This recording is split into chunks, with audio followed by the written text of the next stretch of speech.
भक्त बंधुओं, शायद आप भी आज इस कथा को अंत तक नहीं सुन पाएंगे, क्योंकि आज के समय में ज्यादातर लोगों को कथा सुनने का धैर्य नहीं होता। मन कहीं और भटकता है, ध्यान सांसारिक कामों में उलझा रहता है और भक्ति के लिए समय निकालना सबसे कठिन हो गया है। लेकिन भक्त बंधुओं, जो व्यक्ति आज इस कथा को पूरे मन, पूरे ध्यान और पूरी श्रद्धा से अंत तक सुन लेगा, उस पर भगवान शिव की विशेष कृपा अवश्य बरसेगी। गरुड़ पुराण में स्पष्ट कहा गया है कि जो भक्त किसी पवित्र कथा को बीच में छोड़ देता है, वो अनजाने में अपने जीवन का सबसे बड़ा पुण्य खो देता है, और जो भक्त कथा को अंत तक सुनता है, उसके घर में सुख, शांति और संरक्षण स्वतः आने लगता है। भक्त बंधुओं, कथा केवल सुनने की वस्ती नहीं होती। कथा वो पुण्य है जो बिना धन के कमाया जाता है। ये ऐसा पुण्य है जो आपके परिवार की रक्षा करता है, आपकी संतान के कष्ट हर लेता है और आपके जीवन में स्थिरता और शांति लाता है। इसीलिए भक्त बंधुओं, इस पावन कथा को शुरू करने से पहले आप कमेंट में हर हर महादेव अवश्य लिखिए। ये केवल एक शब्द नहीं है, ये नाम जप का आरंभ है, और जब नाम जप के साथ कथा सुनी जाती है तो उसका फल कई गुना बढ़ जाता है। तो भक्त बंधुओं, यदि आप अपने परिवार के लिए, अपनी संतान के मंगल के लिए और अपने जीवन में भगवान शिव की कृपा चाहते हैं, तो आज इस कथा को एक परीक्षा की तरह नहीं, एक आशीर्वाद की तरह अंत तक सुनिए। आइए भक्त बंधुओं, अब इस पावन शिव कथा का शुभारंभ करते हैं। ध्यान से सुनिए और मन ही मन महादेव का नाम जपते रहिए। एक छोटा सा कस्बा था जहां चारों ओर हरियाली थी और लोग एक दूसरे को नाम से जानते थे। इसी कस्बे में आसू नाम का एक व्यक्ति रहता था। आसू का रहन सहन और उसका व्यक्तित्व कस्बे के अन्य लोगों से बिल्कुल अलग दिखता था। वो खुद को बहुत बड़ा धार्मिक व्यक्ति मानता था। हर सोमवार के दिन आसू का नियम पत्थर की लकीर जैसा था। वो सुबह बहुत जल्दी उठता, ठंडे जल से स्नान करता और बिल्कुल सफेद साफ सुथरे कपड़े पहनता। उसके माथे पर भस्म की 3 लंबी रेखाएं होती थीं, जिन्हें वो बड़े गर्व से आईने में देखकर ठीक करता था। आंसू जब घर से निकलता तो उसके हाथ में तांबे का एक बड़ा लोटा होता, जिसमें जल, कच्चा दूध और कुछ बेल पत्र होते थे। वो रास्ते भर ऊंचे स्वर में मंत्र पढ़ता हुआ शिव मंदिर जाता।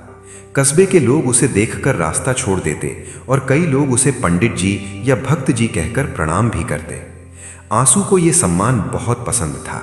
वो चाहता था कि पूरी दुनिया उसे सबसे बड़ा शिव भक्त माने। मंदिर पहुंचकर वो सबसे पहले मंदिर की बड़ी घंटी को पूरी ताकत से बजाता। घंटी की आवाज इतनी तेज होती कि आसपास के पक्षी उड़ जाते, पर आंसू को लगता कि उसकी आवाज सीधे स्वर्ग तक पहुंच रही है। मंदिर के भीतर वो शिवलिंग के सामने बैठता और घंटों पूजा करता। वो तरह तरह के महंगे फूल चढ़ाता, सबसे महंगी धूप जलाता और आंखें बंद करके बैठ जाता। लेकिन उस समय आंसू के मन के भीतर क्या चलता था, ये केवल वही जानता था। उसकी आंखें बंद होती थीं, पर उसका मन भगवान के ध्यान में नहीं, बल्कि अपने पड़ोसी रघुनाथ के बारे में सोचता रहता था। आंसू और रघुनाथ के बीच एक पुरानी दुश्मनी थी। वो दुश्मनी जमीन के एक छोटे से टुकड़े को लेकर शुरू हुई थी, लेकिन धीरे धीरे वो आंसू के खून में मिल गई थी। जब आंसू मंदिर में बैठा होता तो उसके मन में प्रार्थना कम और शिकायतें ज्यादा होती थीं। वो मन ही मन कहता, हे भगवान, उस रघुनाथ को देखो, उसने मेरे साथ बुरा किया है। उसे ऐसी सजा दो कि वो फिर कभी सिर न उठा सके। मुझे अमीर बना दो और उसे सड़क पर ले आओ। आंसू को लगता था कि चूंकि वो इतनी मेहनत से पूजा कर रहा है, इसलिए भगवान को उसकी हर बात माननी ही चाहिए। उसके लिए भक्ति एक तरह का सौदा थी। वो भगवान को जल और दूध चढ़ाता था और बदले में रघुनाथ की बर्बादी मांगता था। आंसू के घर में उसकी पत्नी कविता रहती थी। कविता का स्वभाव आंसू से बिल्कुल अलग था। वो बहुत ही सरल महिला थी। वो भी भगवान शिव को मानती थी, पर वो मंदिर जाकर दिखावा नहीं करती थी। वो घर के कोने में एक छोटा सा दिया जलाती और चुपचाप भगवान का नाम लेती। उसे आंसू का ये व्यवहार बिल्कुल अच्छा नहीं लगता था। वो देखती थी कि मंदिर से लौटने के बाद आंसू का गुस्सा और बढ़ जाता था। वो छोटी छोटी बातों पर चिल्लाने लगता और हमेशा रघुनाथ का बुरा करने की बातें सोचता रहता। एक दिन की बात है, आंसू मंदिर से लौटा और बहुत गुस्से में था। उसने लोटा जोर से रसोई के चबूतरे पर रखा और बड़बड़ाने लगा। कविता ने उससे पूछा कि क्या हुआ। आंसू बोला, आज मैंने बाजार में रघुनाथ को देखा। वो एक नई गाड़ी खरीदने की बात कर रहा था। भगवान जाने उसके पास इतना पैसा कहाँ से आ रहा है। मैंने आज मंदिर में भगवान से कहा है कि या तो उसका सब कुछ छीन लो या फिर मुझे उससे 2 गुना दे दो। कविता चुप रही, क्योंकि वो जानती थी कि आंसू को समझाना बेकार है। आंसू का व्यापार ठीक ठाक चलता था। उसकी बाजार में एक बड़ी दुकान थी जहां वो अनाज और अन्य सामान बेचता था। वो अपने काम में भी बहुत सख्त था। वो अपने कर्मचारियों से भी बहुत बुरा व्यवहार करता था और हमेशा खुद को सबसे ऊपर समझता था। उसे लगता था कि उसकी सफ़ेद पोशाक और माथे की भस्म उसे हर पाप से बचा लेगी। वो कस्बे के अन्य लोगों के दुखों में कभी शामिल नहीं होता था, लेकिन अगर मंदिर में कोई बड़ा उत्सव होता तो वो सबसे ज़्यादा दान देने की घोषणा करता ताकि लोग उसकी वाहवाही करें। आंसू की रातों की नींद उड़ गई थी। वो अक्सर रात को उठकर बैठ जाता और सोचता कि कैसे रघुनाथ को नीचा दिखाया जाए। उसने अपने वकीलों को सख्त निर्देश दे रखे थे कि जमीन का केस किसी भी कीमत पर जीतना है, चाहे उसके लिए कितने भी पैसे क्यों न खर्च करने पड़े। उसे जमीन के उस टुकड़े से उतना लगाव नहीं था जितना उसे रघुनाथ को हराने की जिद से था। उसकी पूरी जिंदगी अब उसी जिद के इर्द गिर्द घूमने लगी थी। कस्बे के लोग आंसू की धार्मिकता से डरते थे, पर उसका सम्मान दिल से नहीं करते थे। लोग पीठ पीछे कहते थे कि आंसू केवल बाहर से भक्त है, अंदर से तो वो नफरत से भरा हुआ है। पर आंसू को इन बातों की परवाह नहीं थी। उसे लगता था कि वो जो कर रहा है वही सही धर्म है। उसने मान लिया था कि भगवान शिव उसके साथ हैं और रघुनाथ के खिलाफ उसकी हर साजिश में उसकी मदद करेंगे। उसे जरा भी अंदाजा नहीं था कि आने वाले समय में उसके साथ क्या होने वाला है। कविता अक्सर रात को चुपके से रोती थी। उसे डर लगता था कि आंसू की ये नफरत एक दिन घर में आग लगा देगी। उसने कई बार कोशिश की कि वो आंसू को थोड़ा शांत कर सके, पर आंसू उसे हमेशा ये कहकर चुप करा देता कि तुम औरत हो, तुम इन सब बातों को नहीं समझती। आंसू का अहंकार अब एक पहाड़ जैसा हो गया था, जिसके ऊपर वो खुद बैठा था और नीचे सबको कीड़े मकोड़ों की तरह देख रहा था। उसे लगा कि उसकी ये दिखावटी भक्ति ही उसकी सबसे बड़ी ढाल है, पर वो ये भूल गया था कि भगवान पत्थर की मूर्तियों में नहीं बल्कि साफ मन में बसते हैं। इस तरह आंसू के दिन बीत रहे थे। बाहर से सफेद कपड़े, माथे पर भस्म और हाथ में गंगा जल, लेकिन अंदर केवल रघुनाथ के लिए जहर। ये कहानी उस समय की है जब आंसू के अहंकार का घड़ा पूरी तरह भर चुका था और अब उसकी परीक्षा की घड़ी पास आ रही थी। वो अपनी हर प्रार्थना में विनाश मांग रहा था, पर वो नहीं जानता था कि जिसका विनाश वो मांग रहा है वही एक दिन उसकी रक्षा के लिए खड़ा होगा। अभी तो वो केवल अपने घमंड में डूबा हुआ था और अपनी हर सफलता को अपनी भक्ति का फल मान रहा था। आंसू और रघुनाथ के बीच की ये दुश्मनी कोई 2-4 दिन पुरानी नहीं थी, बल्कि ये सालों से एक जहरीली बेल की तरह बढ़ रही थी। कस्बे के पुराने लोग बताते थे कि एक समय था जब आंसू के पिता और रघुनाथ के पिता गहरे मित्र हुआ करते थे, लेकिन वक्त का पहिया ऐसा घूमा कि वो दोस्ती अब कट्टर दुश्मनी में बदल चुकी थी। इस लड़ाई के केंद्र में था एक खाली पड़ा हुआ जमीन का टुकड़ा, जो दोनों के घरों के ठीक बीचों बीच स्थित था। वो जमीन देखने में बहुत छोटी थी, शायद उस पर एक छोटा कमरा ही बन सकता था, लेकिन उस पर अधिकार जमाना अब दोनों के लिए प्रतिष्ठा का सवाल बन गया था। आंसू का दावा था कि उसके दादाजी ने यह जमीन रघुनाथ के परिवार को केवल इस्तेमाल के लिए दी थी, जबकि रघुनाथ के पास ऐसे कागजात थे जो बताते थे कि उसके परिवार ने यह जमीन बरसों पहले नकद पैसे देकर खरीदी थी। आंसू को यह बात कभी हजम नहीं हुई। उसे लगता था कि रघुनाथ ने उसके परिवार की भोली भाली स्थिति का फायदा उठाकर फर्जी कागज बनवा लिए हैं। धीरे धीरे ये जमीन का टुकड़ा एक विवादित मैदान बन गया। आंसू ने वहां कंटीले तार लगवा दिए तो अगले दिन रघुनाथ ने उन्हें उखाड़ फेंका। आंसू ने वहां पत्थर डलवा दिए तो रघुनाथ ने पुलिस बुला ली।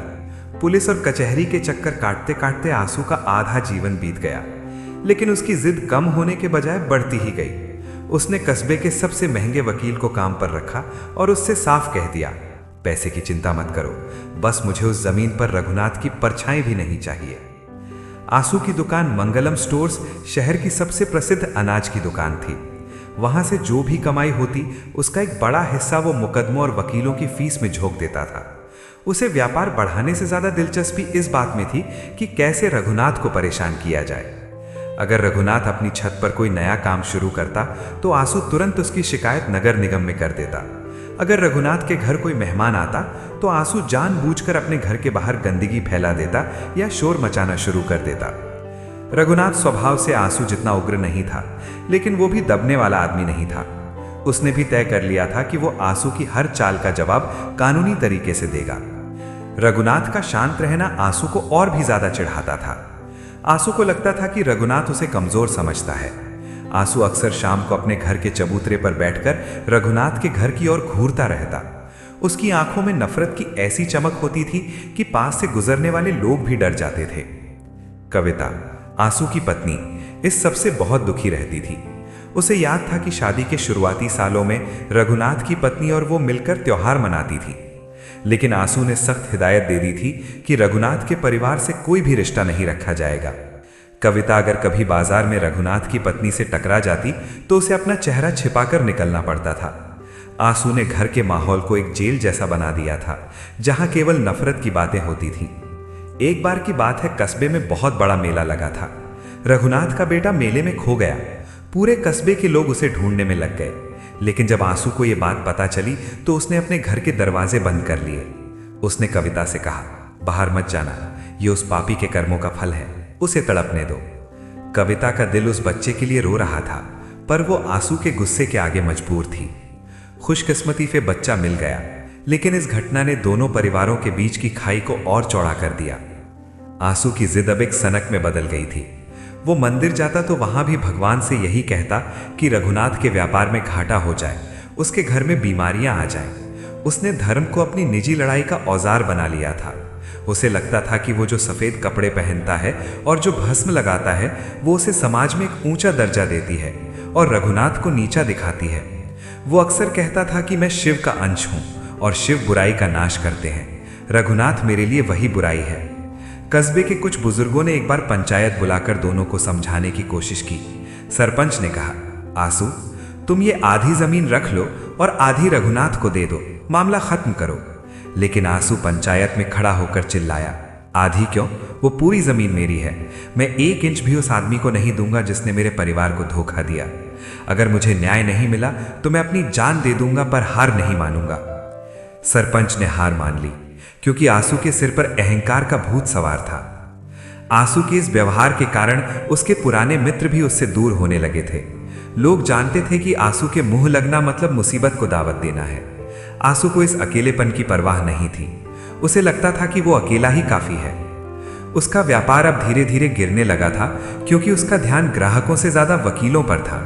दुकान में सामान कम होने लगा था और कर्ज बढ़ने लगा था, लेकिन आंसू का अहंकार अभी भी आसमान छू रहा था। रघुनाथ ने कई बार कोशिश की कि वो सीधे आंसू से बात करे, लेकिन आंसू ने कभी उसे अपने घर की चौखट पर पैर नहीं रखने दिया। आंसू को लगता था कि रघुनाथ जो भी करेगा वो एक साजिश होगी। शक ने आंसू की बुद्धि को पूरी तरह जकड़ लिया था। वो रात को सोने से पहले खिड़की से झांक कर देखता था कि रघुनाथ के घर की बत्तियां बुझी हैं या नहीं।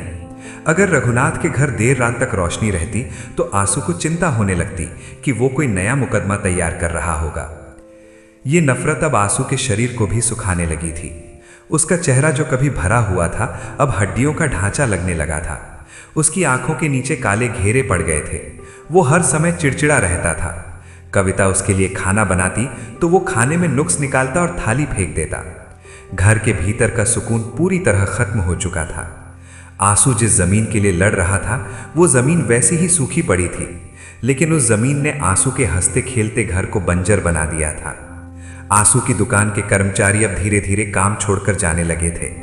उन्हें आंसू की गालियां और उसका खराब व्यवहार अब बर्दाश्त नहीं होता था। दुकान में धूल जमने लगी थी, पर आंसू को इसकी फिक्र नहीं थी। वो हर सोमवार वैसे ही मंदिर जाता, वैसे ही घंटी बजाता और वैसे ही रघुनाथ के विनाश की कामना करता। उसे लग रहा था कि वो एक बहुत बड़ा युद्ध लड़ रहा है, जबकि असल में वो खुद से और अपनी ही शांति से हार रहा था। इस तरह समय बीतता गया और वो जमीन का विवाद एक ज्वालामुखी की तरह धधकने लगा। आंसू ने तय कर लिया था कि वो इस लड़ाई को अंत तक ले जाएगा।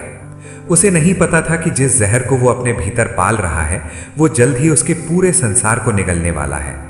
आंसू का अहंकार अब अपनी चरम सीमा पर था। और नियति उसे एक ऐसा झटका देने वाली थी जिसकी उसने कभी सपने में भी कल्पना नहीं की थी। आंसू के जीवन का सबसे महत्वपूर्ण हिस्सा उसका सोमवार का नियम था। कस्बे के लोग जानते थे कि सोमवार के दिन आंसू किसी से बात नहीं करता था। वह केवल अपनी पूजा पाठ में डूबा रहता था। लेकिन यह पूजा शांति के लिए नहीं, बल्कि एक जिद को पालने के लिए थी। आंसू जब सुबह मंदिर की ओर निकलता तो उसके मन में एक अजीब तरह की बेचैनी होती थी। उसे लगता था कि अगर वो मंदिर में सबसे पहले पहुंचेगा और सबसे जोर से घंटी बजाएगा तो भगवान उसकी बात पहले सुनेंगे। मंदिर के मुख्य द्वार पर पहुंचते ही आंसू अपनी पूरी ताकत से पीतल की उस भारी घंटी को बजाता। उसकी आवाज इतनी तेज होती कि गर्भगृह में बैठे पुजारी भी एक बार के लिए चौंक जाते। आंसू शिवलिंग के पास बैठता और तांबे के लोटे से जल और दूध की धारा चढ़ाते हुए मंत्रों का जाप करता। लेकिन उसके होठों से निकलने वाले मंत्र और उसके दिमाग में चलने वाले विचार एक दूसरे से बिल्कुल अलग होते थे। उसके दिमाग में हर समय वही जमीन का टुकड़ा और रघुनाथ का चेहरा घूमता रहता। एक बार मंदिर में बैठकर आंसू ने अपनी आंखें बंद की। वो ओम नमः शिवाय का जाप कर रहा था, लेकिन उसके मन के भीतर एक काल्पनिक दृश्य चल रहा था। वह देख रहा था कि रघुनाथ के दुकान में चोरी हो गई है। उसके पास 1 रुपया भी नहीं बचा है और वह सड़क पर आकर आंसू से माफी मांग रहा है। आंसू को इस कल्पना में एक अजीब सा सुख मिलता था। उसे लगता था कि यही न्याय है। उसने भगवान शिव को अपना वकील समझ लिया था और उसकी हर पूजा उस मुकदमों की पैरवी की तरह थी। आंसू की प्रार्थनाएं अब बहुत अजीब हो गई थीं। वह कहता, हे भोलेनाथ, मैं आपका इतना बड़ा भक्त हूँ। मैं हर साल आपके नाम पर भंडारा करता हूँ, फिर भी वह रघुनाथ मज़े में क्यों है? उसकी सेहत इतनी अच्छी क्यों है? आप मेरा साथ क्यों नहीं दे रहे? बस एक बार उसे सबक सिखा दो, फिर मैं 1.25 किलो चांदी का छत्र चढ़ाऊंगा। आंसू भगवान के साथ सौदेबाजी करने लगा था। वह भूल गया था कि वह भगवान से क्या मांग रहा है। वह विनाश की मांग कर रहा था, जबकि वह जिस मंदिर में बैठा था वह कल्याण का प्रतीक था। कविता ने कई बार आंसू को टोका। वह कहती, आप मंदिर जाते हैं तो वहां शांति मांगा करें, आप तो वहां भी युद्ध की तैयारी करते हैं। आंसू उसे झिड़क देता और कहता, तुम क्या जानो, बिना भगवान की शक्ति के मैं उस धूर्त रघुनाथ को नहीं हरा सकता।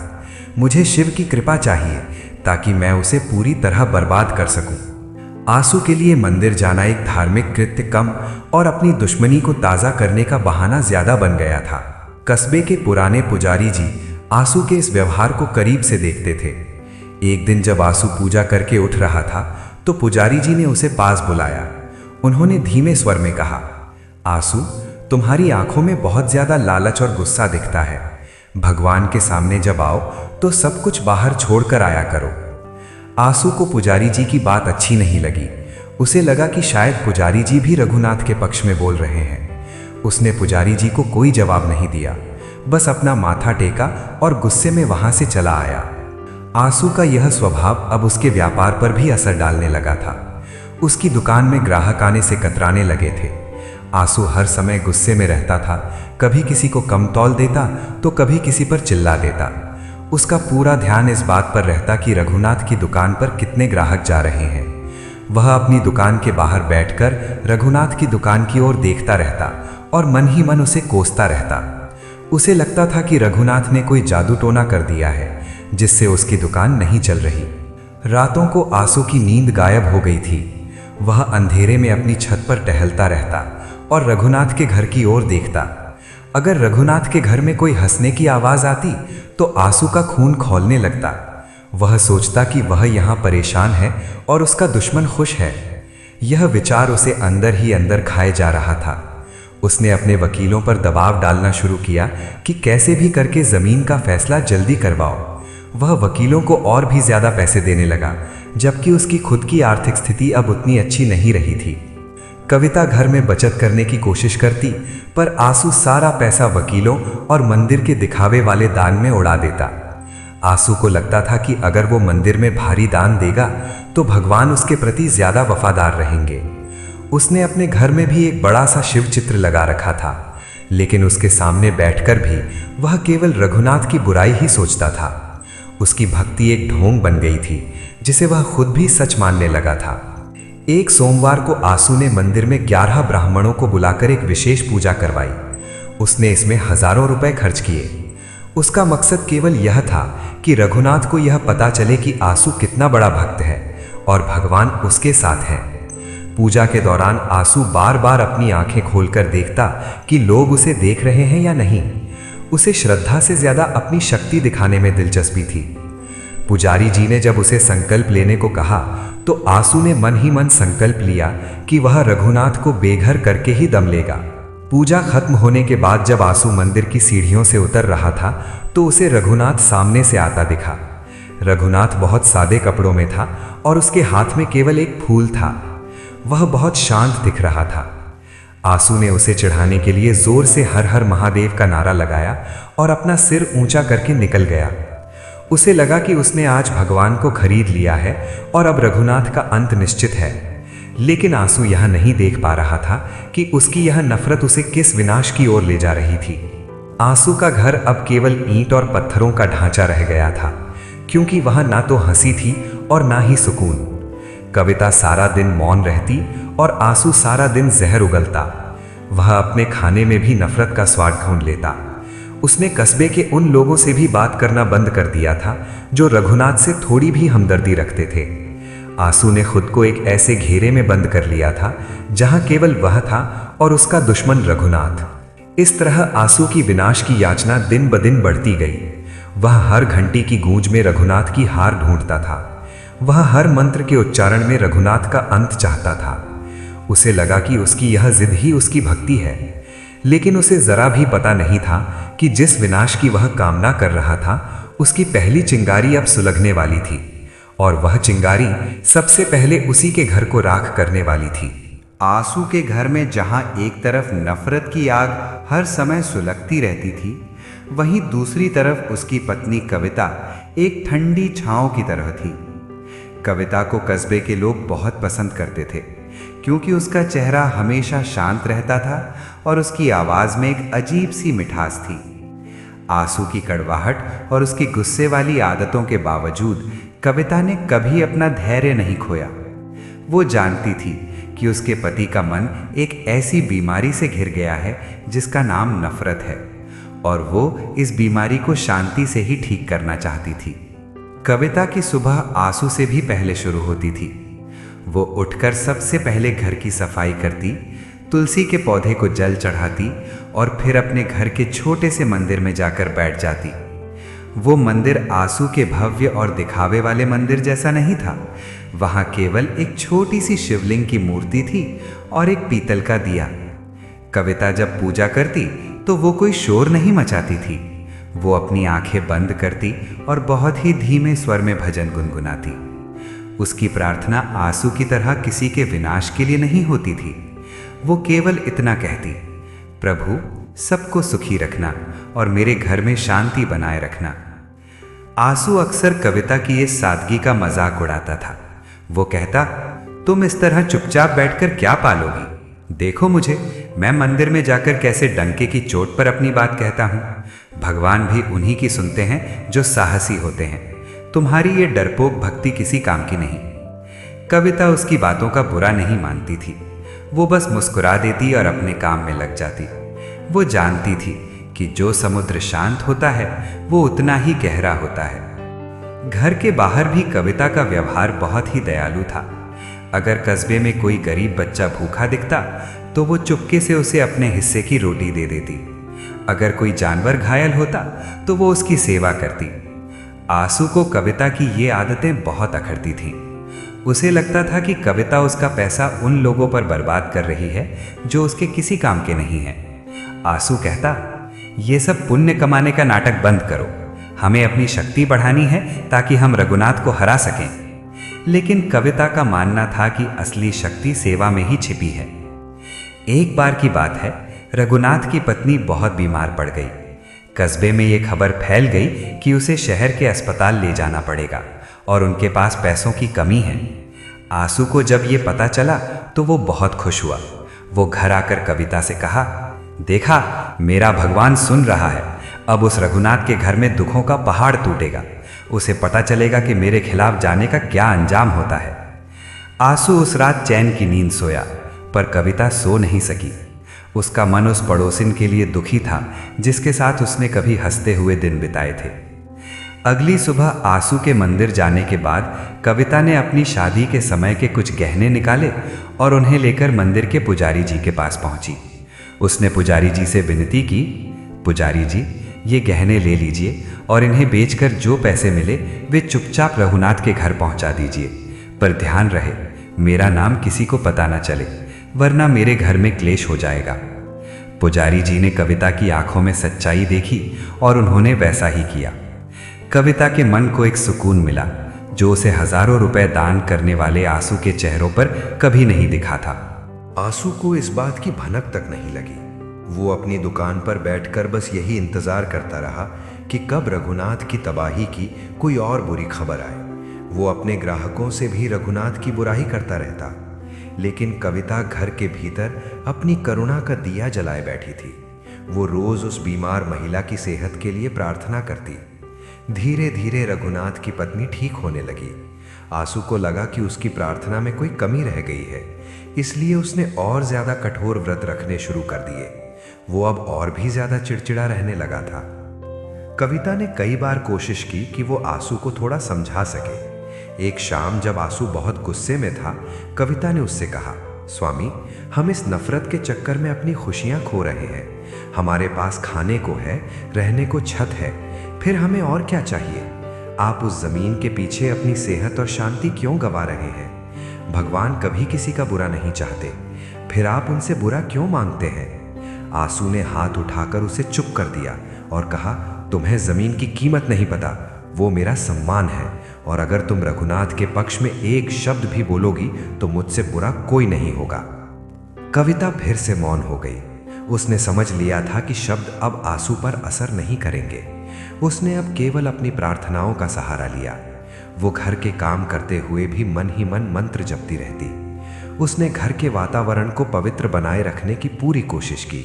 जब आंसू घर में जहर उगलता तो कविता उसे प्रेम से ठंडा पानी पिलाती और उसकी बातों को बिना प्रतिक्रिया दिए सुनती। यही उसका पत्नी धर्म था, अपने पति के क्रोध के बीच खुद को शांत रखना ताकि घर पूरी तरह बिखर न जाए। आंसू का अहंकार अब उसे अपने ही घर में अकेला कर रहा था। उसके बच्चे भी, जो अब शहर में पढ़ते थे, घर आने से कतराने लगे थे, क्योंकि उन्हें पता था कि घर का माहौल हमेशा तनावपूर्ण रहता है। आंसू को लगता था कि सब उसके खिलाफ है, केवल वो अकेला ही शिव का सच्चा भक्त है। वो अपनी पत्नी की करुणा को उसकी कमजोरी समझता था। उसे नहीं पता था कि कविता की वही करुणा महादेव की नजरों में उसकी गलतियों को ढक रही थी। कविता अक्सर मंदिर की सीढ़ियों पर बैठकर डूबते सूरज को देखती और सोचती कि क्या कभी उनके घर में फिर से पुरानी जैसी हंसी लौटेगी। वो जानती थी कि समय बदलता है और ईश्वर की लाठी में आवाज नहीं होती। वो किसी अनहोनी की आहट को महसूस कर पा रही थी, पर वो नहीं जानती थी कि वो संकट किस रूप में आएगा। वो बस अपने दिए की लौ को बचाए रखना चाहती थी, जो नफरत के इस तूफान में बार बार कांप रही थी। इस तरह आंसू का घर दो हिस्सों में बटा हुआ था। एक हिस्सा वो जहां आंसू अपनी जिद और अहंकार के साथ जल रहा था, और दूसरा हिस्सा वो जहां कविता अपनी करुणा और शांति के साथ जी रही थी। आंसू की विनाश की याचना और कविता की कल्याण की प्रार्थना के बीच एक ऐसा टकराव होने वाला था जहां अंततः जीत तो सत्य की ही होनी थी, पर उस सत्य तक पहुंचने का रास्ता बहुत ही दर्दनाक होने वाला था। आंसू का घमंड अब फटने को तैयार था और नियति ने अपनी बिसात बिछा दी थी। आंसू के मन में अब ये बात घर कर गई थी कि वो साधारण मनुष्य नहीं, बल्कि महादेव का कोई विशेष कृपा पात्र है। उसे लगने लगा था कि उसकी हर बात सही है और जो उसकी बात नहीं मानता वो अधर्मी है। उसने अपने कस्बे में एक ऐसा माहौल बना लिया था जहां लोग उससे डरते थे पर उसका सम्मान नहीं करते थे। उसने अपने घर के मुख्य द्वार पर बड़े बड़े अक्षरों में लिखवा दिया था, परम शिव भक्त आंसू निवास। ये उसका अहंकार का सिंहासन था जिसे उसने नफरत की ईंटों से खड़ा किया था। एक दिन की बात है, कस्बे के कुछ बुजुर्ग और सरपंच मिलकर आंसू के पास आए। वे रघुनाथ के साथ चल रहे उस पुराने जमीन के विवाद को सुलझाने का एक आखिरी प्रस्ताव लेकर आए थे। सरपंच ने बड़ी विनम्रता से कहा, आंसू बेटा, तुम और रघुनाथ दोनों इसी कस्बे के हो। ये मुकदमों की लड़ाई अब बहुत लंबी हो गई है।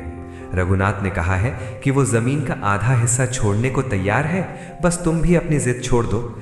आधा तुम रख लो, आधा वो रख ले। चलो आज हाथ मिलाओ और इस दुश्मनी को हमेशा के लिए दफन कर दो। कविता ने जब ये सुना तो उसके चेहरे पर एक चमक आ गई। उसे लगा कि आज शायद बरसों पुराना क्लेश खत्म हो जाएगा। वो अंदर से चाय पानी लेकर आई और उम्मीद भरी नजरों से आंसू की ओर देखने लगी। लेकिन आंसू के भीतर का अहंकार उस समय जाग उठा। उसने अपनी कुर्सी को पीछे धकेला और जोर से हंसा। आंसू ने कहा, समझौता, और वो भी रघुनाथ के साथ? सरपंच जी, आप शायद भूल रहे हैं कि आंसू कभी किसी के आगे नहीं झुकता। वो जमीन मेरी है और पूरी की पूरी मेरी है। रघुनाथ ने आधा हिस्सा देने की बात इसलिए की है क्योंकि वो डर गया है। उसे पता चल गया है कि मेरे भगवान उसके खिलाफ हैं। मुझे भीख नहीं चाहिए, मुझे मेरा पूरा हक चाहिए, और हक छोड़िए, मुझे तो रघुनाथ की हार देखनी है। आप लोग वापस जा सकते हैं। आंसू किसी समझौते पर दस्तखत नहीं करेगा। सरपंच ने उसे समझाने की कोशिश की। आंसू, जिद का फल मीठा नहीं होता। आज तुम शक्ति में हो, पर कल का किसने देखा है? शांति का हाथ पकड़ लो। लेकिन आंसू ने उनकी बात अनसुनी कर दी और उन्हें घर से जाने का इशारा कर दिया। कविता के हाथ से पानी का गिलास छूट गया। उसने देख लिया था कि आंसू ने अपनी बर्बादी का दरवाजा खुद ही खोल दिया है। जब विवेक साथ छोड़ देता है तो विनाश को आने में देर नहीं लगती। उस दिन के बाद आंसू और भी ज्यादा आक्रामक हो गया। उसे लगा कि उसने सरपंच को मना करके बहुत बड़ा बहादुरी का काम किया है। उसने बाजार में यह खबर फैला दी कि रघुनाथ उससे डरकर समझौता करने आया था। वो अब अपनी दुकान पर ग्राहकों से कम और वकीलों से ज्यादा बातें करता था। उसने अपने व्यापार का पैसा मुकदमों में पानी की तरह बहाना शुरू कर दिया। उसकी दुकान मंगलम स्टोर्स, जो कभी अनाज के बोरों से भरी रहती थी, अब खाली होने लगी थी। आंसू को इसकी परवाह नहीं थी। उसे लगता था कि एक बार जमीन का केस जीत गया तो सब कुछ ठीक हो जाएगा। आंसू के अहंकार ने उसे अपनों से भी दूर कर दिया था। उसके रिश्तेदार अब उसके घर आने से बचते थे, क्योंकि आंसू हर बातचीत का अंत झगड़े या अपनी बड़ाई के साथ करता था। वो मंदिर में भी अब दूसरों को नीचा दिखाने के लिए ज्यादा शोर करने लगा था। उसने मंदिर के ट्रस्ट को भारी चंदा देने की घोषणा की, जबकि उसके घर के आर्थिक हालात बिगड़ रहे थे। उसे बस अपनी वो छवि बचाए रखनी थी कि वो बहुत शक्तिशाली और धनवान है। रात के समय आंसू अक्सर अंधेरे में अकेला बैठा रहता और अपनी जीत के सपने देखता। उसे लगता कि वो एक बहुत ऊंचे सिंहासन पर बैठा है और पूरा कस्बा, विशेषकर रघुनाथ, उसके पैरों में पड़ा है। उसका विवेक पूरी तरह मर चुका था। वो भूल गया था कि व्यापार मेहनत से चलता है और जीवन शांति से। उसने दोनों को ही दांव पर लगा दिया था। कविता जब उसे रात को जागते देखती तो वो पास जाकर पूछती, स्वामी, क्या आप खुश हैं? आंसू चिल्ला कर कहता, जब रघुनाथ बर्बाद होगा तब मैं खुश होऊंगा। अभी तुम जाओ यहां से। आंसू ने उस जमीन के टुकड़े को अपनी पूरी दुनिया मान लिया था। उसने ये नहीं सोचा कि वो जमीन का टुकड़ा वहीं रहेगा, पर उसका जीवन हाथ से निकलता जा रहा था। कस्बे के लोग अब उसे पागल सेठ कहने लगे थे। उसकी दुकान में अब केवल धूल और मकड़ी के जाले रह गए थे। सामान खत्म हो चुका था और नया सामान लाने के लिए उसके पास पैसे नहीं थे। साहूकारों ने उसे पैसे उधार देना बंद कर दिया था, क्योंकि सबको पता था कि आंसू अब डूब रहा है। लेकिन आंसू अभी भी अपनी उस काल्पनिक दुनिया में जी रहा था जहां वो परम शिव भक्त था और अजेय था। उसने अपनी हार को स्वीकार करने के बजाय उसे और भी ज्यादा कठोरता से छिपाना शुरू कर दिया। वो अभी भी सोमवार को सफेद कपड़े पहनता और माथे पर भस्म लगाता, पर अब उन आंखों में चमक नहीं बल्कि एक पागलपन सा दिखता था। उसने शांति और विवेक के हर अवसर को ठुकरा दिया था। एक शाम बाजार में रघुनाथ का सामना आंसू से हुआ। रघुनाथ ने बड़े शांत स्वर में कहा, आंसू, अभी भी समय है। क्यों अपने हंसते खेलते घर को बर्बाद कर रहे हो? वो मिट्टी का टुकड़ा हमारे साथ नहीं जाएगा। आंसू ने वहीं बाजार में हंगामा शुरू कर दिया। उसने रघुनाथ को बुरा भला कहा और अपनी शक्ति का दिखावा करने लगा। रघुनाथ वहां से चुपचाप चला गया, पर आंसू वहां खड़ा होकर अपनी जीत की घोषणा करता रहा। उसे नहीं पता था कि ये उसके अहंकार की आखिरी दहाड़ थी। आंसू का वो अहंकार का सिंहासन अब हिलने लगा था। उसने जिन वकीलों पर भरोसा किया था वे अब उससे और पैसों की मांग कर रहे थे। दुकान पर अब कोई ग्राहक नहीं आता था। घर में खाने पीने की भी किल्लत होने लगी थी। कविता अपनी छोटी मोटी बचत से घर चला रही थी, पर आंसू को इसकी कोई खबर नहीं थी। वो बस अपनी जिद के नशे में चूर था। कथा का ये मोड़ हमें उस अंधेरे की ओर ले जाता है जहां आंसू खड़ा था। उसने अपनी हर ढाल खुद ही तोड़ दी थी। उसने विवेक को ठुकरा दिया था, अपनों को दूर कर दिया था और ईश्वर को एक साझेदार बनाने की कोशिश की थी। अब नियति अपना खेल शुरू करने वाली थी। वो आग जिसका जिक्र पुरानी कहानियों में विनाश के प्रतीक के रूप में होता है, वो अब आंसू की चौखट तक पहुंचने वाली थी। आंसू का अहंकार अब अपनी अग्नि परीक्षा के लिए तैयार था। आंसू का अहंकार अपने चरम पर था और उसे लग रहा था कि वो जो चाहे कर सकता है, लेकिन समय का पहिया कब घूम जाए ये कोई नहीं जानता। वो सोमवार की ही रात थी। आंसू ने उस दिन मंदिर में बहुत बड़ी पूजा करवाई थी और घर लौटकर बड़ी शान से खाना खाया था। उसे इस बात का जरा भी अंदाजा नहीं था कि जिस दुकान को उसने अपने खून पसीने से खड़ा किया था, वो अब कुछ ही घंटों की मेहमान है। आधी रात का समय था। पूरे कस्बे में सन्नाटा पसरा हुआ था और लोग गहरी नींद में सो रहे थे। अचानक बाजार की दिशा से चीख पुकार सुनाई देने लगी। आग, आग, आंसू की दुकान में आग लग गई है। ये शोर सुनकर कविता की नींद सबसे पहले खुली। उसने घबराकर आंसू को झंझोरा। आंसू पहले तो समझ नहीं पाया, पर जब उसने खिड़की से बाहर देखा तो दूर आसमान लाल नजर आ रहा था। उसके दिल की धड़कन तेज हो गई। आंसू नंगे पैर ही बाजार की ओर भागा। जब वो अपनी दुकान मंगलम स्टोर्स के सामने पहुंचा तो उसकी आंखों के सामने अंधेरा छा गया।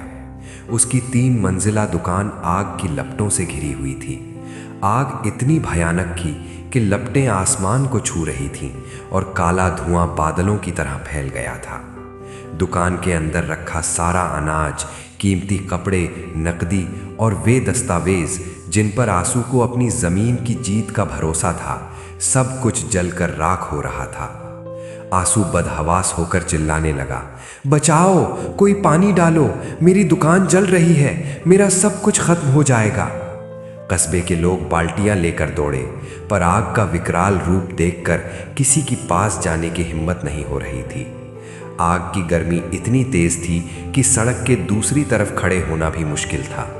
दुकान के अंदर से चीजों के फटने और लकड़ी के तड़कने की भयानक आवाजें आ रही थीं। तभी भीड़ को चीरते हुए एक व्यक्ति आगे आया। वो रघुनाथ था। रघुनाथ ने अपनी जान की परवाह नहीं की। उसने पास के कुएं से पानी की बाल्टियां भर भर कर आग पर डालना शुरू किया। वो बार बार लपटों के करीब जाकर आग बुझाने की कोशिश कर रहा था। रघुनाथ के कपड़े झुलस रहे थे, उसके हाथ काले पड़ गए थे, पर वो रुक नहीं रहा था। वो आंसू की उस दुकान को बचाने के लिए लड़ रहा था जिसे आंसू ने अपनी नफरत का अड्डा बना लिया था। लेकिन आंसू का मन इस आपदा के समय भी साफ नहीं था। जब उसने रघुनाथ को अपनी दुकान के पास देखा तो उसे लगा कि शायद ये आग रघुनाथ ने ही लगाई है और अब वो नाटक कर रहा है। आंसू ने वहीं चिल्लाना शुरू कर दिया, रघुनाथ, दूर हट मेरी दुकान से, ये तूने ही किया है। तू मेरी तबाही देखना चाहता था ना? देख ले, तू जीत गया, पर मैं तुझे छोड़ूंगा नहीं। रघुनाथ एक पल के लिए रुका। उसने आंसू की तरफ देखा। उसकी आंखों में गुस्सा नहीं, बल्कि एक अजीब सा दुख था। उसने कुछ नहीं कहा और फिर से पानी डालने लगा। पूरी रात आग बुझाने की जद्दोजहद चलती रही। जब सूरज की पहली किरण जमीन पर पड़ी तो जहां कभी शहर की सबसे बड़ी दुकान हुआ करती थी, वहां अब केवल काला धुआं और गर्म राख का ढेर बचा था। आंसू की पूरी जमा पूंजी, उसके सपने और उसका घमंड, सब कुछ उस आग ने निगल लिया था। आंसू सड़क के किनारे जमीन पर बैठ गया।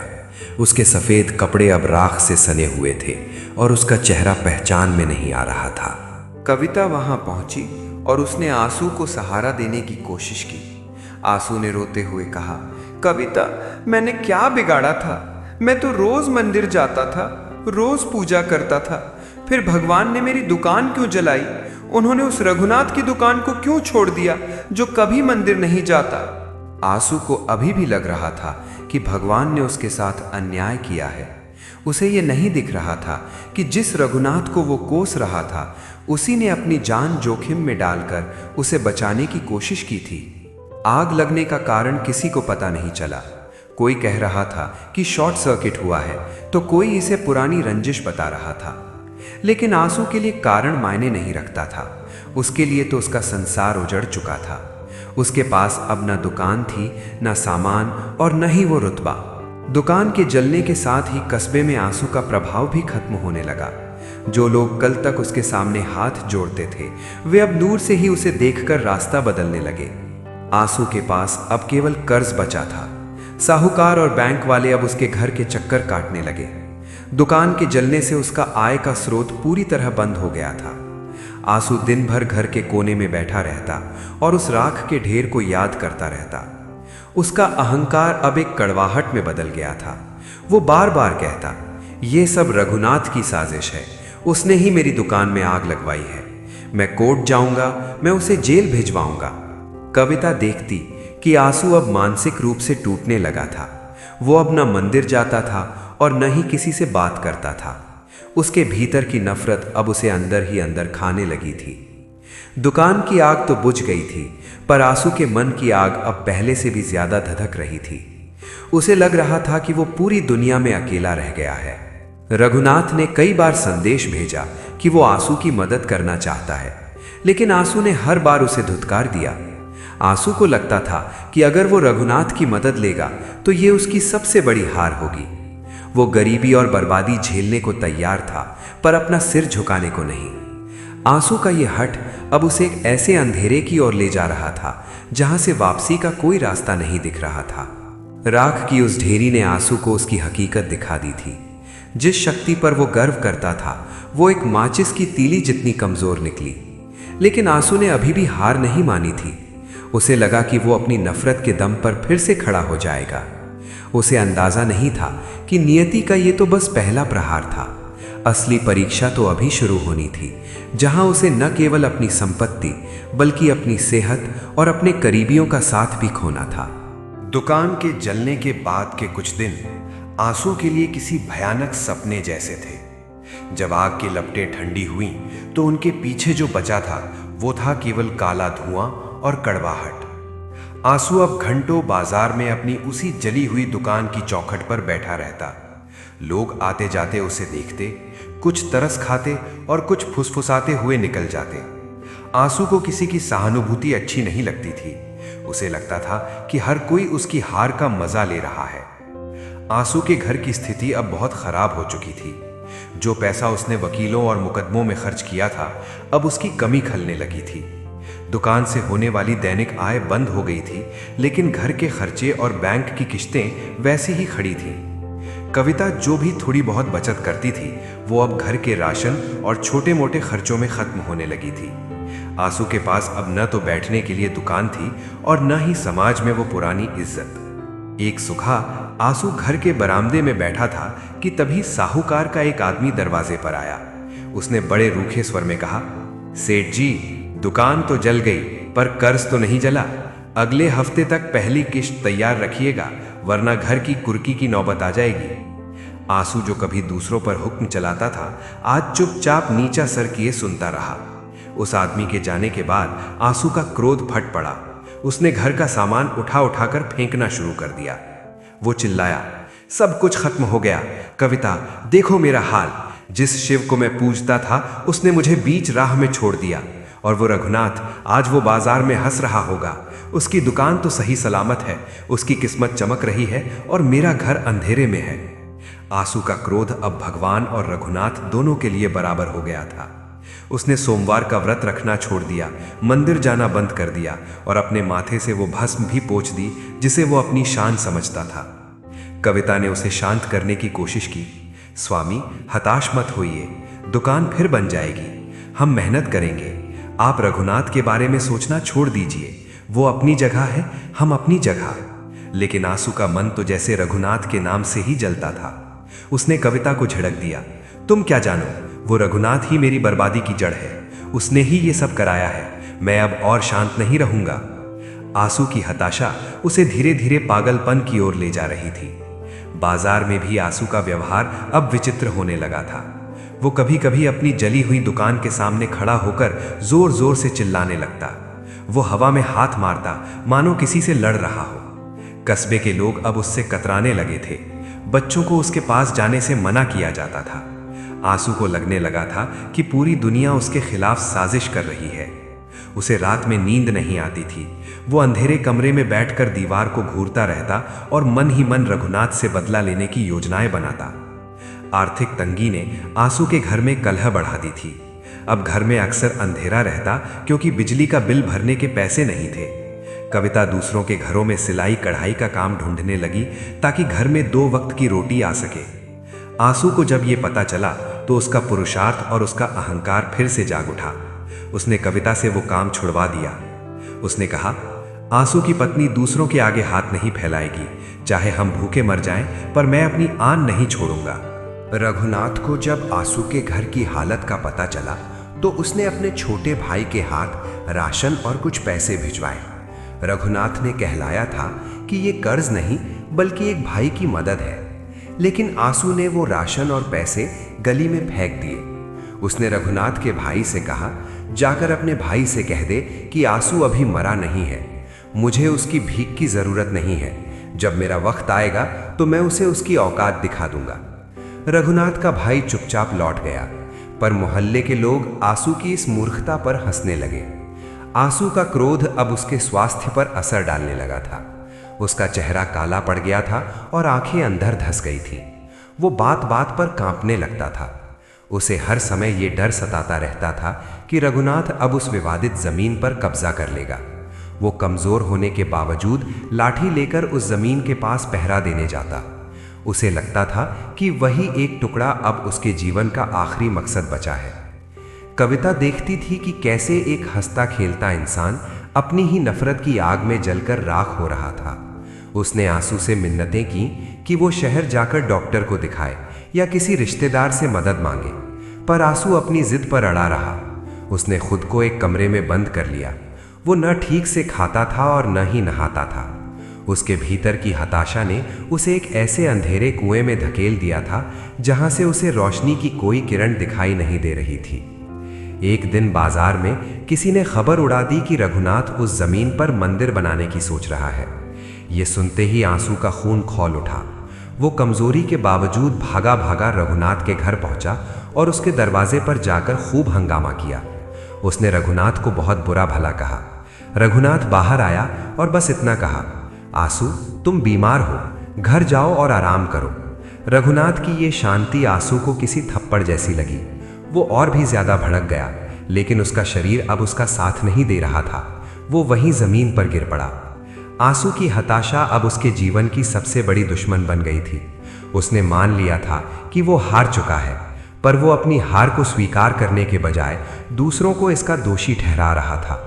उसके सपने राख हो चुके थे, उसका धन जा चुका था और अब उसकी बुद्धि भी उसका साथ छोड़ रही थी। उसे अंदाजा नहीं था कि ये हताशा उसे मौत के करीब ले जा रही है, लेकिन इस अंधेरे के बीच भी नियति ने उसके लिए एक ऐसा रास्ता चुना था जिसे देख पाना अभी आंसू के बस में नहीं था। जब इंसान के भीतर की लड़ने की शक्ति खत्म हो जाती है तो उसका शरीर भी हथियार डाल देता है। आंसू के साथ भी यही हुआ। दुकान जलने का सदमा और दिन रात की नफरत ने उसके शरीर को खोखला कर दिया था। रघुनाथ के दरवाजे पर गिरने के बाद जब उसे घर लाया गया तो वो फिर कभी पूरी तरह अपने पैरों पर खड़ा नहीं हो पाया। उसे तेज बुखार ने जकड़ लिया था जो हफ्तों तक उतरने का नाम नहीं ले रहा था। आंसू अब बिस्तर पर पड़ा रहता था। उसकी आंखों के सामने हर समय वही राख का ढेर और रघुनाथ का चेहरा घूमता रहता। उसकी भूख मर चुकी थी और वो बहुत कमजोर हो गया था। कविता दिन भर उसकी सेवा करती, उसे दवाइयां देती और उसके माथे पर ठंडी पट्टियां रखती, लेकिन आंसू का स्वभाव बीमारी में और भी ज्यादा चिड़चिड़ा हो गया था। वो दवाइयां फेंक देता और चिल्लाता, मुझे इन दवाओं की जरूरत नहीं है, मुझे बस वो जमीन चाहिए और रघुनाथ की बर्बादी देखनी है। इस बीमारी के दौरान आंसू को एक और बड़ा झटका लगा, अकेलेपन का। जब आंसू अमीर था और उसकी दुकान चलती थी तो उसके घर लोगों का आना जाना लगा रहता था। लेकिन अब जब वो कंगाल और बीमार था तो कोई उसकी सुध लेने नहीं आता था। जिन दोस्तों के साथ वो घंटों बैठकर राजनीति और रघुनाथ की बुराई करता था, वे अब रास्ता बदलकर निकल जाते थे। कोई नहीं चाहता था कि एक बीमार और कर्जदार व्यक्ति से उनका नाम जुड़े। कस्बे के लोग गलियों में बात करते थे, आंसू को उसके कर्मों का फल मिल रहा है। जो दूसरों के लिए गड्ढा खोदता है वो खुद ही उसमें गिरता है। ये बातें जब कविता के कानों तक पहुंचती तो उसका दिल बैठ जाता, पर वो आंसू को कुछ नहीं बताती थी। आंसू को महसूस होने लगा था कि वो अब समाज के लिए एक बोझ बन गया है। जिसे अपनी ताकत पर इतना घमंड था, वो आज एक गिलास पानी के लिए भी अपनी पत्नी पर निर्भर था। रातों को सन्नाटा होने पर आंसू को अपने भीतर की आवाजें सुनाई देती थीं। उसे डर लगने लगा था। अंधेरे कमरे में उसे लगता था कि कोई उसे देख रहा है। उसे वो समय याद आता जब वो मंदिर में जोर जोर से घंटी बजाता था। अब उसे उन घंटियों की आवाज डरावनी लगती थी। उसने अपने घर में लगे शिव के चित्र की ओर देखना भी बंद कर दिया था। उसे लगता था कि भगवान ने उसे धोखा दिया है। वो अपनी बीमारी के लिए भी महादेव को ही दोषी ठहराता था। आर्थिक तंगी इतनी बढ़ गई थी कि अब घर की कीमती चीजें बिकने लगी थीं। कविता ने अपने पीतल के बर्तन और पुरानी साड़ियां तक बेच दी ताकि आंसू के लिए दूध और दवा का इंतजाम हो सके। आंसू बिस्तर पर लेटा ये सब देखता रहता, पर उसकी जबान से कभी कविता के लिए धन्यवाद के शब्द नहीं निकले। वो बस यही सोचता कि ये सब रघुनाथ की वजह से हो रहा है। बीमारी ने उसके शरीर को तोड़ दिया था, पर उसकी नफरत अभी भी वैसी ही ताज़ा थी। एक रात आंसू की तबीयत बहुत ज्यादा बिगड़ गई। उसे सांस लेने में तकलीफ होने लगी और उसका शरीर ठंडा पड़ने लगा। कविता घबरा गई और दौड़कर पड़ोसी के पास मदद मांगने गई, लेकिन उस पड़ोसी ने दरवाजा नहीं खोला। उसने अंदर से ही कह दिया, हम इस मामले में नहीं पड़ना चाहते। कविता रोते हुए घर वापस आई। उस रात आंसू को पहली बार महसूस हुआ कि उसने अपनी जिंदगी में कमाया क्या है। न दोस्त, न इज्जत, बस एक खाली घर और बीमारी। अगली सुबह जब यह खबर कस्बे में फैली कि आंसू की हालत बहुत खराब है, तो भी कोई आगे नहीं आया। लोग कहने लगे कि यह संक्रामक बीमारी हो सकती है या फिर कोई ऊपरी साया। आंसू बिस्तर पर पड़ा पड़ा खिड़की से बाहर देखता रहता। उसे वो जमीन का टुकड़ा साफ नजर आता था। अब वो जमीन उसे मिट्टी नहीं बल्कि एक कब्र जैसी लगने लगी थी। उसे लगने लगा कि शायद वो अब कभी उठ नहीं पाएगा। अकेलेपन का सबसे बुरा हिस्सा वो था जब आंसू को अपनी पुरानी गलतियां याद आने लगी। उसे याद आया कि कैसे उसने अपनी पत्नी को डांटा था, कैसे उसने गरीबों का अपमान किया था। लेकिन वो अपनी इन गलतियों को सुधारने के बजाय और भी ज्यादा क्रोधित हो जाता। वो अपनी किस्मत को कोसता। उसने खुद को पूरी तरह से दुनिया से काट लिया था। वो अब किसी का चेहरा नहीं देखना चाहता था। कविता ने हार नहीं मानी। वो पास के गांव से एक वैद्य को बुलाकर लाई। वैद्य ने आंसू की नब्ज देखी और सिर हिलाते हुए कहा, इसे दवा की उतनी जरूरत नहीं है जितनी मन की शांति की। इसका मन जहर से भरा हुआ है जो शरीर को गलने नहीं दे रहा और ठीक होने भी नहीं दे रहा। आंसू ने यह सुना और वैद्य को गाली देकर भगा दिया। उसे सच सुनना पसंद नहीं था। इस तरह दिन हफ्तों में और हफ्ते महीनों में बदल गए। आंसू का शरीर अब हड्डियों का ढांचा मात्र रह गया था। उसकी आवाज भी अब धीमी पड़ गई थी। जो आंसू कभी मंदिर में दहाड़ता था वो अब फुसफुसाकर बात करता था। कस्बे के लोगों ने लगभग मान लिया था कि आंसू के दिन अब गिनती के रह गए हैं, लेकिन नियति की योजना कुछ और ही थी। अभी आंसू के जीवन का सबसे बड़ा चमत्कार होना बाकी था, जो उसके अकेलेपन के इस अंधेरे को चीर कर निकलने वाला था। आंसू बिस्तर से चिपक गया था, लेकिन उसका दिमाग अभी भी उसी पुरानी दुश्मनी की गलियों में दौड़ रहा था। जब इंसान बहुत कमज़ोर हो जाता है और उसके पास करने को कुछ नहीं रहता, तो वो या तो पछतावा करता है या फिर अपनी नफरत को और ज़्यादा गहरा कर लेता है। आंसू ने दूसरा रास्ता चुना। वो अपनी हर शारीरिक पीड़ा, हर आर्थिक चोट और अपने अकेलेपन का एकमात्र जिम्मेदार रघुनाथ को ही मानता था।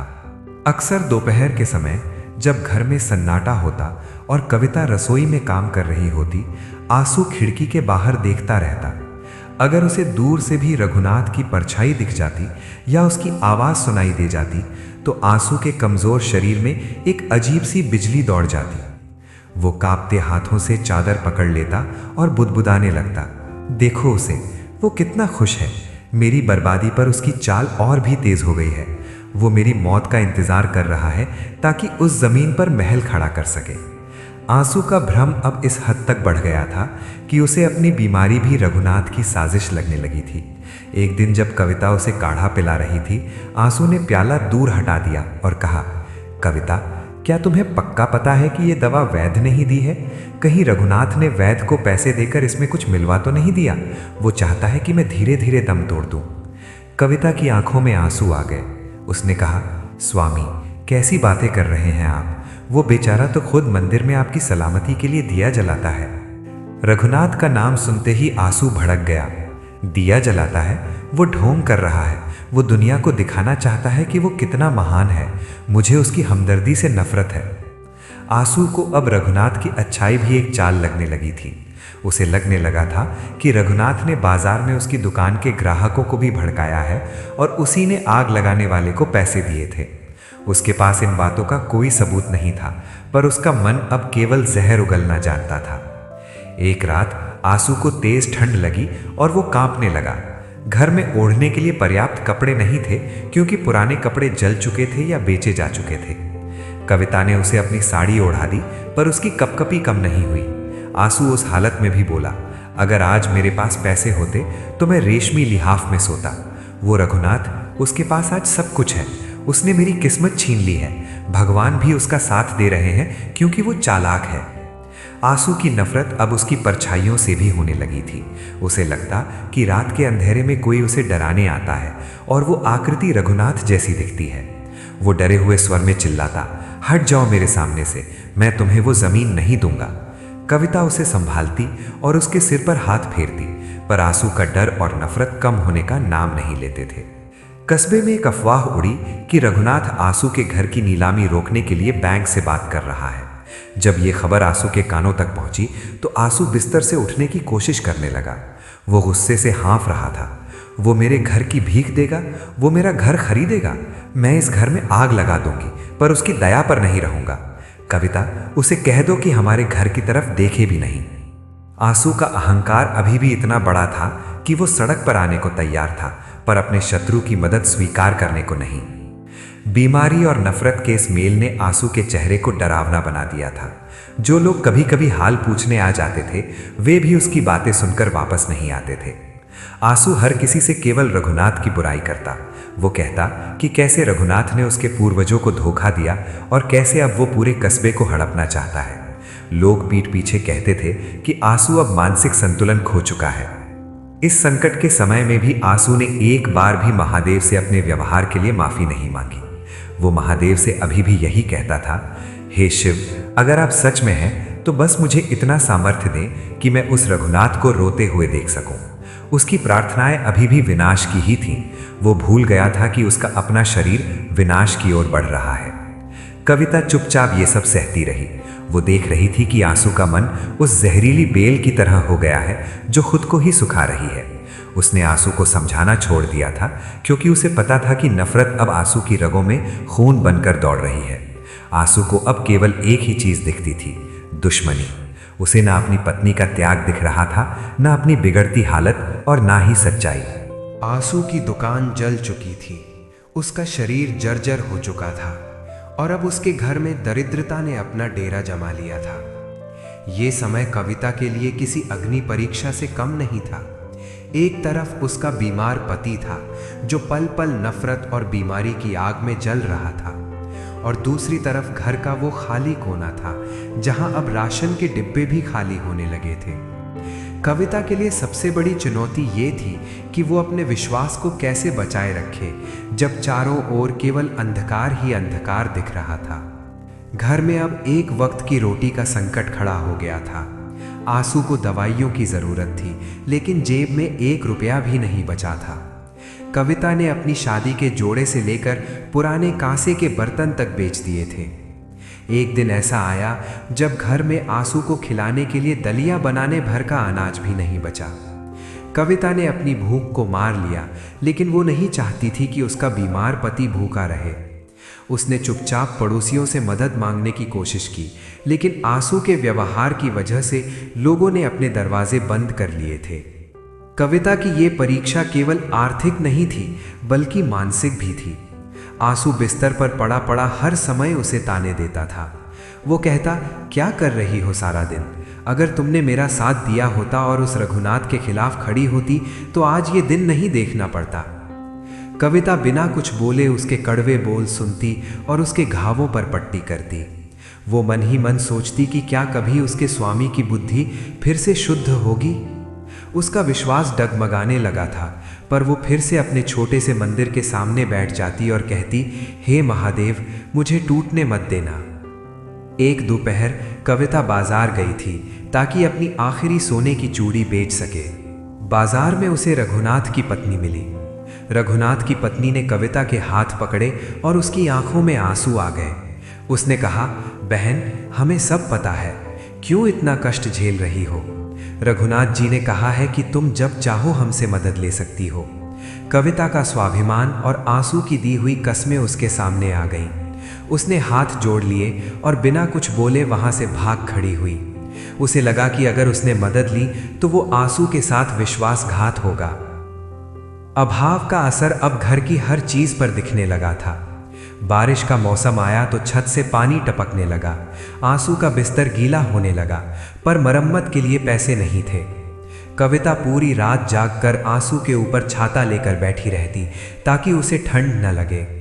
उस अंधेरी रात में बिजली की कड़कड़ाहट के बीच कविता को महसूस हुआ कि असली गरीबी धन की नहीं बल्कि मन की होती है। आंसू अभी भी रघुनाथ को कोस रहा था, जबकि कविता उसकी जान बचाने के लिए खुद को गला रही थी। घर में शांति बनाए रखने के लिए कविता ने एक नया काम शुरू किया। वो रात के अंधेरे में दूसरों के खेतों से गिरी हुई लकड़ियां और अनाज के दाने चुनकर लाती ताकि आंसू को पता न चले। वो नहीं चाहती थी कि आंसू को अपनी लाचारी का एहसास हो, क्योंकि वो जानती थी कि आंसू का अहंकार ही उसकी एकमात्र जीने की वजह बचा था। अगर उसे पता चलता कि उसकी पत्नी दूसरों के खेतों में दाने चुन रही है तो शायद वो सदमे से ही मर जाता। एक दिन घर के बाहर बैंक का नोटिस चिपक गया। घर की नीलामी की तारीख तय हो गई थी। आंसू को जब ये पता चला तो वो पागलों की तरह हंसने लगा। लो कविता, अब ये घर भी जाएगा, अब तो रघुनाथ खुश होगा।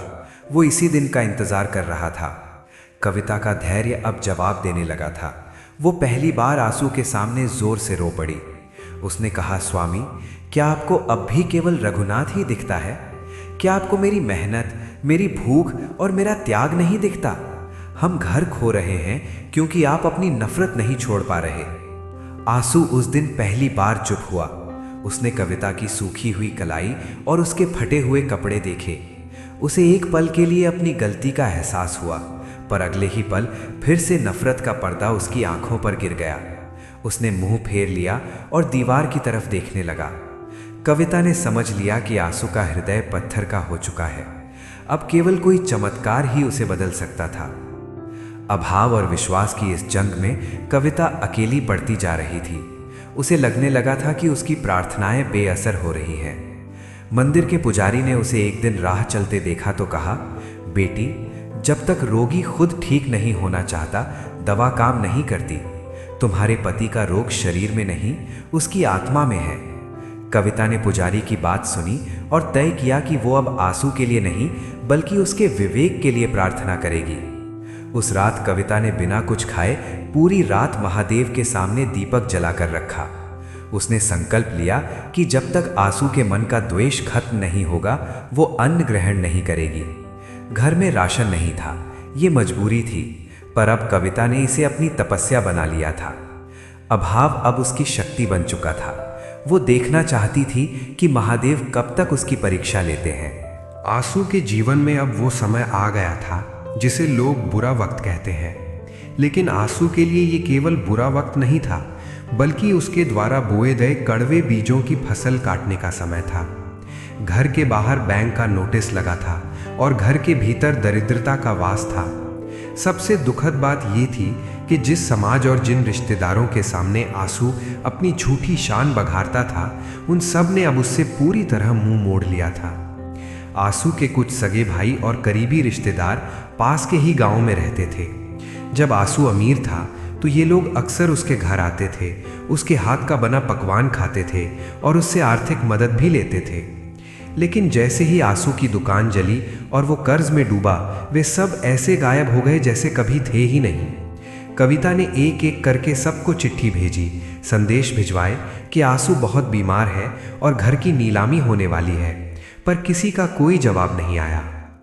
एक दिन आंसू का छोटा भाई बाजार आया था। कविता ने उसे देखा और दौड़कर उसके पास गई।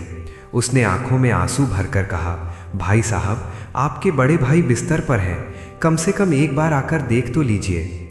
भाई ने नजरें चुराते हुए कहा, देखो कविता, हम खुद बहुत तंगी में हैं, और फिर आंसू भैया का स्वभाव तो तुम जानती ही हो, वे किसी की सुनते तो है नहीं, बेकार में आकर झगड़ा करने से क्या फायदा। इतना कहकर वो जल्दी से निकल गया। कविता वहीं सड़क पर खड़ी रह गई। उसे पहली बार एहसास हुआ कि रिश्ते खून से नहीं, वक्त से चलते हैं। आंसू बिस्तर पर पड़ा ये सब सुनता और देखता रहता। उसे अपनी इस उपेक्षा पर बहुत गुस्सा आता। वो कहता, देखो इन लोगों को, जब मेरे पास पैसा था तो ये मेरे तलवे चाटते थे, आज मैं मुसीबत में हूं तो सब ने साथ छोड़ दिया। ये सब महादेव की मर्जी है, वो चाहता है कि मैं तड़प तड़प कर मरूं। आंसू को अभी भी अपनी गलती नजर नहीं आ रही थी। उसे ये नहीं लग रहा था कि उसने खुद अपनी कड़वी जबान और अहंकार से इन सबको दूर किया है। उसे लग रहा था कि महादेव उसके साथ कोई क्रूर खेल खेल रहे हैं। कस्बे के वे लोग जो आंसू के साथ बैठकर मंदिर की सीढ़ियों पर लंबी लंबी बातें करते थे, वे भी अब उसे देखते ही रास्ता बदल लेते। अगर कोई गलती से घर के सामने से गुजरता तो वो अपनी चाल तेज कर देता, ताकि कविता उसे रोककर मदद न मांग ले। आंसू के घर में अब केवल सन्नाटा और बीमारी की गंध बची थी। जो घर कभी मेहमानों से भरा रहता था, वहां अब शाम को दिया जलाने के लिए तेल भी बड़ी मुश्किल से जुट पाता था।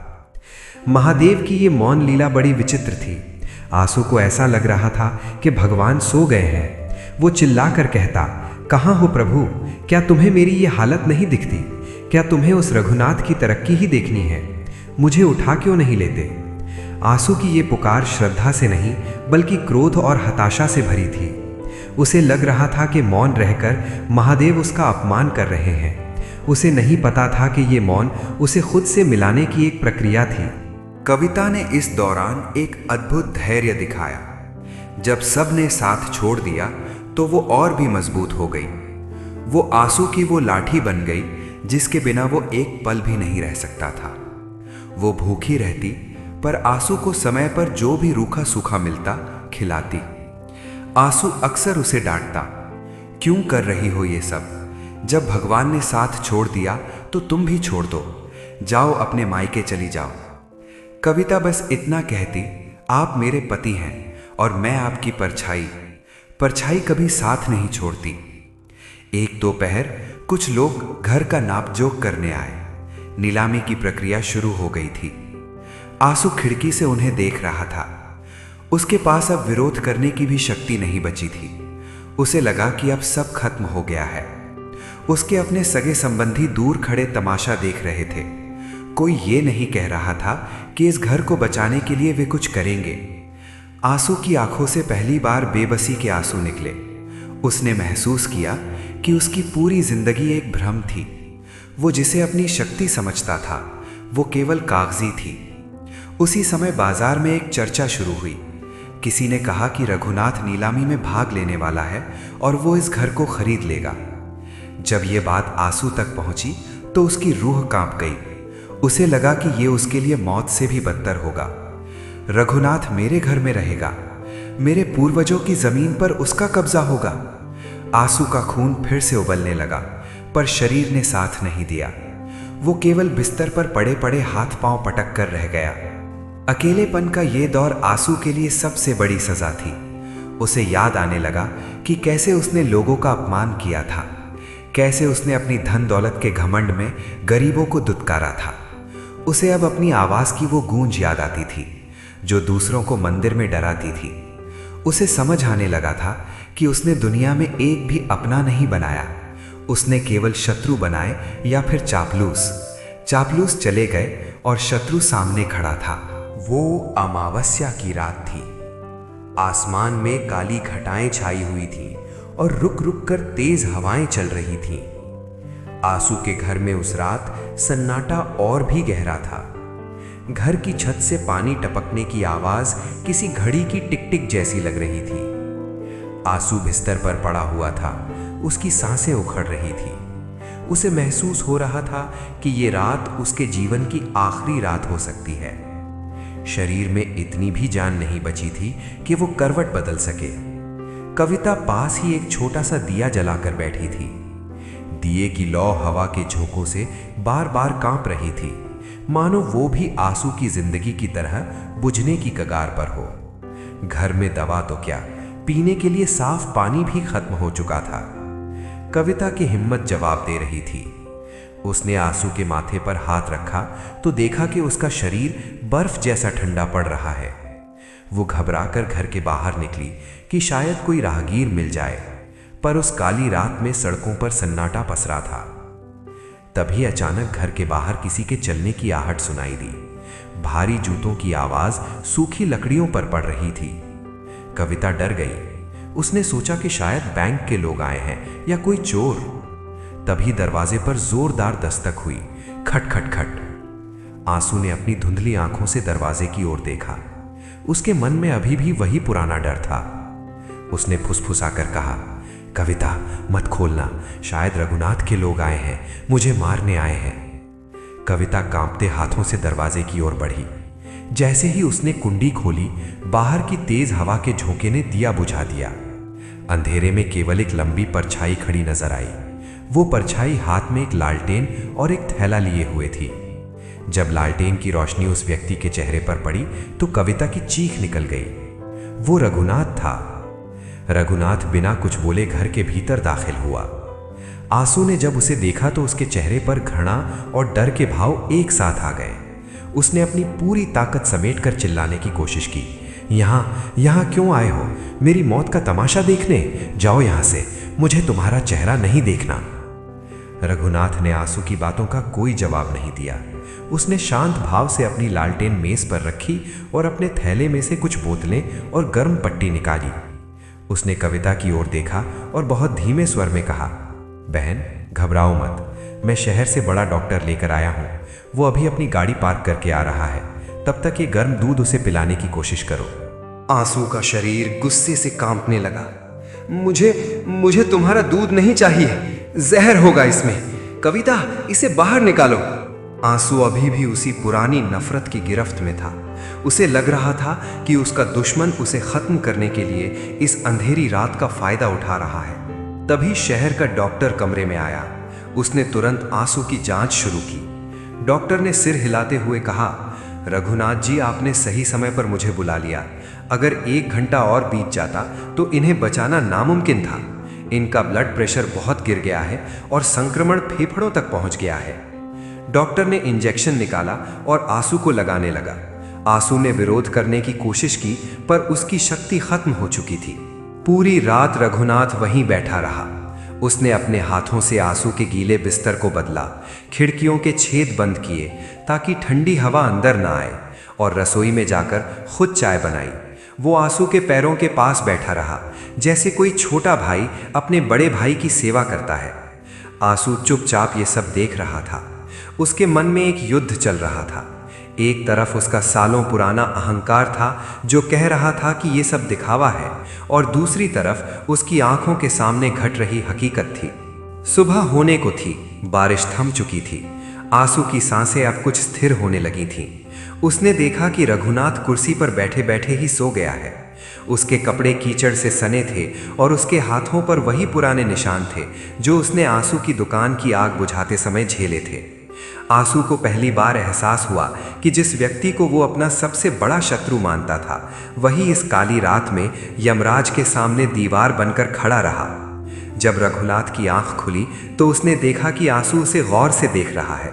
रघुनाथ मुस्कुराया और बोला, आंसू भैया घबराइए मत, बैंक से मेरी बात हो गई है, आपका घर नीलाम नहीं होगा।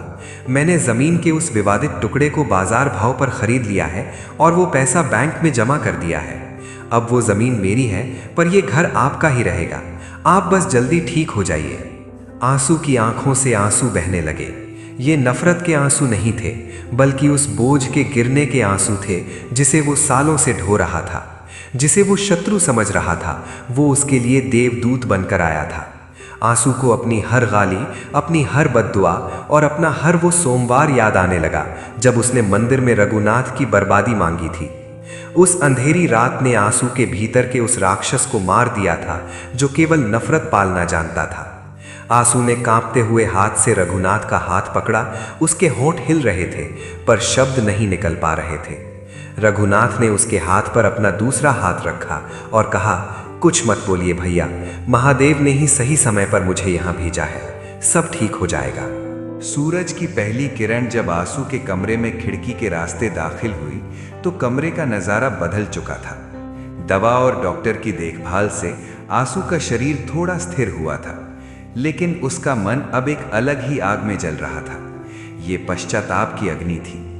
उसने देखा कि रघुनाथ रात भर जागने के बाद अब घर के आंगन में लगे नल पर मुंह धो रहा है। कविता पास ही खड़ी थी और उसकी आंखों में हफ्तों बाद पहली बार डर की जगह कृतज्ञता के आंसू थे। आंसू बिस्तर पर लेटा हुआ अपनी छत को घूर रहा था। उसे अपनी पूरी जिंदगी किसी फिल्म की तरह अपनी आंखों के सामने चलती हुई दिखाई दे रही थी। उसे याद आया कि कैसे उसने सालों पहले उस जमीन के लिए रघुनाथ के पिता को सबके सामने भला बुरा कहा था। उसे याद आया कि कैसे उसने अपनी दुकान की सफलता को अपनी महानता मान लिया था। उसे वे तमाम सोमवार याद आए जब वो शिवलिंग पर दूध चढ़ाते समय मन ही मन रघुनाथ के बच्चों की बर्बादी की प्रार्थना करता था। जैसे जैसे सूरज ऊपर चढ़ रहा था, आंसू के भीतर का बोझ बढ़ता जा रहा था। उसे लग रहा था कि वो इस एहसान के नीचे दबा जा रहा है। जिस व्यक्ति को उसने समाज में बदनाम करने की कोई कसर नहीं छोड़ी, जिस व्यक्ति पर उसने आग लगाने का झूठा इल्जाम लगाया, वही व्यक्ति आज उसके घर की छत और उसकी जान बचाने वाला फरिश्ता निकला। रघुनाथ कमरे में वापस आया। उसने आंसू के माथे पर हाथ रखा और कहा, भैया अब बुखार कम है। डॉक्टर ने कहा है कि आप 2-3 दिनों में उठकर बैठने लगेंगे। चिंता मत कीजिएगा, घर के राशन और दवाओं का इंतजाम मैंने कर दिया है। आंसू की आवाज़ गले में ही फंस गई थी। उसने बहुत हिम्मत जुटाकर धीरे से कहा, रघुनाथ मुझे माफ़ कर दो। रघुनाथ ने मुस्कुराते हुए उसका हाथ दबाया और कहा, कैसी बातें कर रहे हैं भैया, पुराना वक्त गुजर गया, हम पड़ोसी हैं और पड़ोसियों का धर्म ही यही है। आपने तो मुझे हमेशा अपना छोटा भाई ही माना था, बस वो ज़मीन बीच में आ गई थी। अब वो ज़मीन मेरी है, मैंने उसे खरीद लिया है ताकि झगड़ा ही खत्म हो जाए। आंसू फूट फूट कर रोने लगा। वो एक छोटे बच्चे की तरह सुबक रहा था। वो बोला, नहीं रघुनाथ, मैंने तुम्हें कभी भाई नहीं माना। मैंने तो हमेशा तुम्हें अपना दुश्मन समझा। मैंने मंदिर में जाकर भगवान से तुम्हारे लिए जहर मांगा। मैंने अपनी पत्नी को तुमसे बात करने से रोका। मैं कितना नीच था कि तुम्हारी दी हुई मदद को भी ठोकर मार देता था। आज मेरी जान बच गई, पर मेरी रूह शर्मिंदा है। कविता ये सब दरवाजे पर खड़ी सुन रही थी। उसे लगा कि आज उसके घर के मंदिर में सचमुच महादेव का प्रवेश हुआ है। पश्चाताप के ये आंसू उन हजारों लीटर दूध और जल से कहीं ज्यादा पवित्र थे जो आंसू ने सालों से शिवलिंग पर चढ़ाए थे। आंसू को समझ आ गया था कि सच्ची भक्ति का अर्थ किसी को नीचा दिखाना नहीं, बल्कि सबके भीतर के ईश्वर को पहचानना है। पश्चाताप की ये अग्नि आंसू के भीतर के सारे मैल को जलाकर राख कर रही थी। वो बार बार रघुनाथ का हाथ पकड़ता और उसे चूम लेता। उसे लग रहा था कि वो एक नए संसार में आ गया है जहां नफरत की कोई जगह नहीं है। उस दिन आंसू ने न सिर्फ बीमारी से जंग जीती, बल्कि अपने अहंकार पर भी विजय पाली थी। सत्य के इस साक्षात्कार ने उसे एक भक्त से एक इंसान बना दिया था। आंसू को पूरी तरह ठीक होने में लगभग 1 महीना लगा, लेकिन ये महीना उसके पुराने जीवन के किसी भी महीने से बिल्कुल अलग था। अब आंसू के घर का दरवाजा हमेशा खुला रहता था। वो जो पहले किसी की परछाई से भी नफरत करता था, अब बिस्तर पर लेटे लेटे ही खिड़की से गुजरने वाले हर व्यक्ति को देखकर हाथ हिलाता और मुस्कुरा देता। उसके चेहरे की वो पुरानी कठोरता गायब हो गई थी और उसकी जगह एक शांत चमक ने ले ली थी। एक सुबह आंसू पहली बार लाठी के सहारे धीरे धीरे चलकर घर के बाहर आंगन में आया। धूप खिली हुई थी और हवा में एक ताजगी थी। उसने देखा कि सामने वही जमीन का टुकड़ा था जिसे लेकर बरसों तक खून खराबे और मुकदमों की बात हुई थी। रघुनाथ वहां कुछ मजदूरों के साथ खड़ा था। जैसे ही रघुनाथ ने आंसू को बाहर देखा, वो दौड़ कर आया और उसे सहारा देकर एक कुर्सी पर बिठाया। आंसू ने उस जमीन की ओर इशारा करते हुए पूछा, रघुनाथ, अब तो ये जमीन तुम्हारी है, तुम यहाँ क्या बनाने वाले हो? कोई बड़ी दुकान या अपना नया घर? रघुनाथ ने मुस्कुराते हुए कहा, नहीं आंसू भैया, मैंने कुछ और ही सोचा है। इस जमीन ने हमारे परिवारों को बहुत दर्द दिया है। अब मैं चाहता हूं कि ये जमीन लोगों को सुख दे। यहाँ मैं एक छोटा सा विश्राम गृह और औषधालय डिस्पेंसरी बनवा रहा हूँ, जहाँ गांव के गरीब लोगों का मुफ्त इलाज होगा और राहगीर आराम कर सकेंगे। आंसू की आंखों में फिर से आंसू आ गए। उसने रघुनाथ का हाथ थाम लिया और कहा, तुम सचमुच बहुत बड़े दिल वाले हो। मैंने इस मिट्टी को जहर से सींचा था और तुम यहाँ सेवा का फल उगाना चाहते हो। क्या मैं भी इसमें कुछ मदद कर सकता हूँ? रघुनाथ ने खुशी से कहा, बिल्कुल भैया, आप ही तो इसके संरक्षक होंगे। जब आप पूरी तरह ठीक हो जाएंगे तो आप ही यहाँ के काम की देखभाल करेंगे। आपकी सूझबूझ हमारे बहुत काम आएगी। उस दिन के बाद से आंसू के जीवन का मकसद ही बदल गया। उसने अपने पुराने मुकदमों के सारे कागजात जला दिए। उसने वकीलों को फोन करके कह दिया कि अब उसे कोई केस नहीं लड़ना। कविता ये सब देखकर फूली नहीं समाती थी। उसे लगता था कि उसका खोया हुआ पति उसे वापस मिल गया था। घर में अब फिर से रसोई की महक आने लगी थी और शाम को जब रघुनाथ और आंसू साथ बैठकर चाय पीते तो पूरे मोहल्ले के लोग उन्हें देखकर दंग रह जाते। आंसू अब सोमवार को मंदिर जाता था, पर अब वो सबसे पहले जाकर घंटी नहीं बजाता था।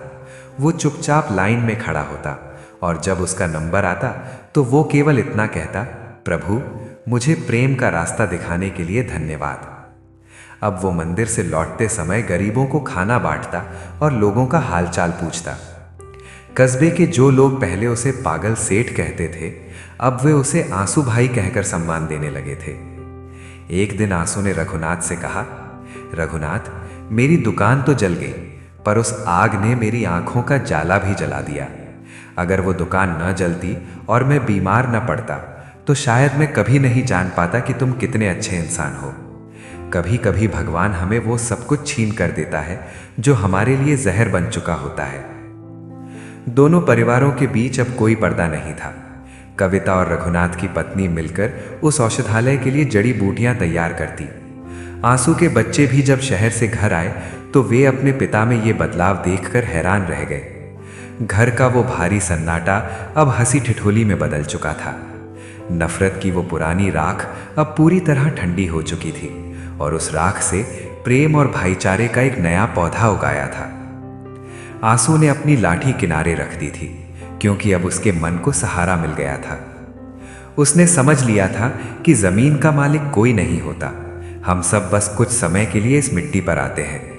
असली मालिक तो वो है जो हमारे भीतर दया और करुणा जगाता है। आंसू और रघुनाथ की ये नई शुरुआत पूरे कस्बे के लिए एक मिसाल बन गई थी कि कैसे बड़ी से बड़ी दुश्मनी को केवल एक कदम आगे बढ़ाकर खत्म किया जा सकता है। समय बीतता गया और वो विवादित जमीन का टुकड़ा अब एक सुंदर सफेद इमारत में बदल चुका था। उस पर एक छोटा सा बोर्ड लगा था जिस पर लिखा था, शांति कुटीर एवं सेवा केंद्र। यहां रोज सुबह शाम गरीब और जरूरतमंद लोग आते थे। कोई दवा लेने आता तो कोई बस घड़ी भर सुस्ताने। आंसू अब रोजाना सुबह स्नान करके सीधे वहीं पहुंचता था। अब आंसू की दिनचर्या पहले जैसी नहीं थी। वो अब भी शिव भक्त था, लेकिन अब उसकी भक्ति मंदिर के दीवारों तक सीमित नहीं थी। वो औषधालय में आने वाले मरीजों को पानी पिलाता, उनके पर्चे बनवाता और दुखी लोगों की बातें धैर्य से सुनता। कस्बे के लोग उसे देखकर कहते, ये वही आंसू है जो पहले किसी को पानी तक नहीं पूछता था। आंसू बस मुस्कुरा देता। उसे अब प्रशंसा की भूख नहीं थी। एक शाम जब सूरज ढल रहा था, आंसू और रघुनाथ शांति कुटीर के बाहर रखी बेंच पर साथ बैठे थे। दूर आसमान में पक्षी अपने घोंसलों की ओर लौट रहे थे। सन्नाटा बहुत सुखद था। आंसू ने रघुनाथ की ओर देखा और बहुत शांत स्वर में कहा, रघुनाथ, आज मुझे पहली बार महसूस हो रहा है कि मैं सच में शिव का भक्त बन पाया हूँ। इतने सालों तक मैं शिवलिंग पर दूध चढ़ाता रहा, पर मेरा मन पत्थर का ही रहा। लेकिन जब तुमने मेरे प्रति नफरत के बदले करुणा दिखाई, तब मुझे समझ आया कि असली महादेव कहाँ बसते हैं। रघुनाथ ने आंसू का हाथ दबाया और कहा, भैया, हम सब राही हैं, कभी कभी रास्ता भटक जाते हैं। महादेव ने बस मुझे जरिया बनाया ताकि हम दोनों फिर से एक हो सकें। आज इस जमीन पर जो शांति है, वो उस मुकदमे की जीत से हजारों गुना ज्यादा कीमती है। आंसू के घर में अब फिर से खुशहाली लौट आई थी।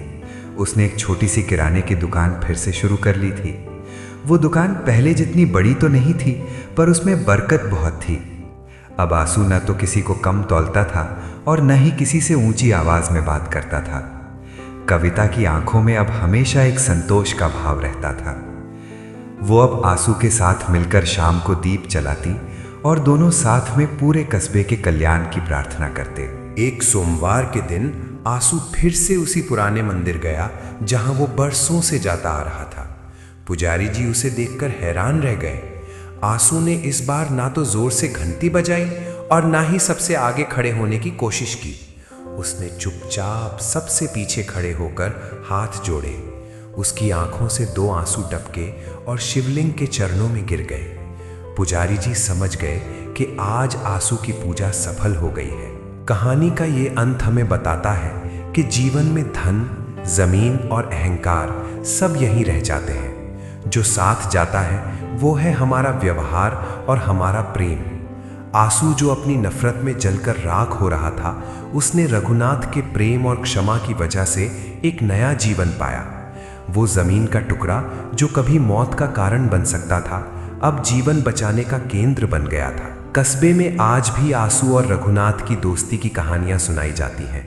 लोग कहते हैं कि दुश्मनी चाहे कितनी भी पुरानी और गहरी क्यों ना हो, उसे करुणा और सच्चे पश्चाताप से मिटाया जा सकता है।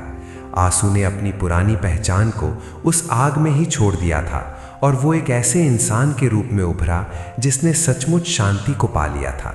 भक्त बंधुओं, अब ये पावन कथा अपने अंतिम चरण में पहुंच चुकी है।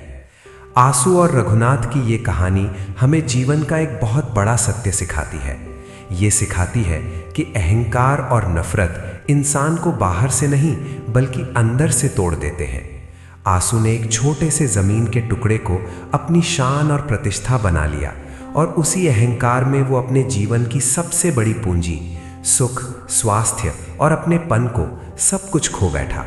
मुकदमे, वैर और द्वेष ने उसके व्यापार को भी नष्ट कर दिया और उसके शरीर को भी रोगों से भर दिया। जब संकट आया तब उसका अहंकार ही उसकी सबसे बड़ी दीवार बन गया और वो अपनों से भी दूर होता चला गया। लेकिन इस कथा का सबसे उजला पक्ष रघुनाथ का चरित्र है। उसने नफरत का जवाब नफरत से नहीं बल्कि क्षमा और करुणा से दिया। जिस व्यक्ति ने उसे वर्षों तक कष्ट दिया, जब वही व्यक्ति मृत्यु की कगार पर था, तब रघुनाथ ने बिना किसी स्वार्थ के उसकी रक्षा की। उसने ना अपना धन देखा, ना अपना भय, बस मानवता को धर्म मानकर आगे बढ़ा। यही निस्वार्थ सेवा आंसू के पत्थर जैसे हृदय को पिघला गई। भक्त बंधुओं, यही सच्ची भक्ति है, यही भगवान शिव का मार्ग है। महादेव को दिखावे की पूजा नहीं चाहिए, उन्हें चाहिए करुणा, क्षमा और मानवता।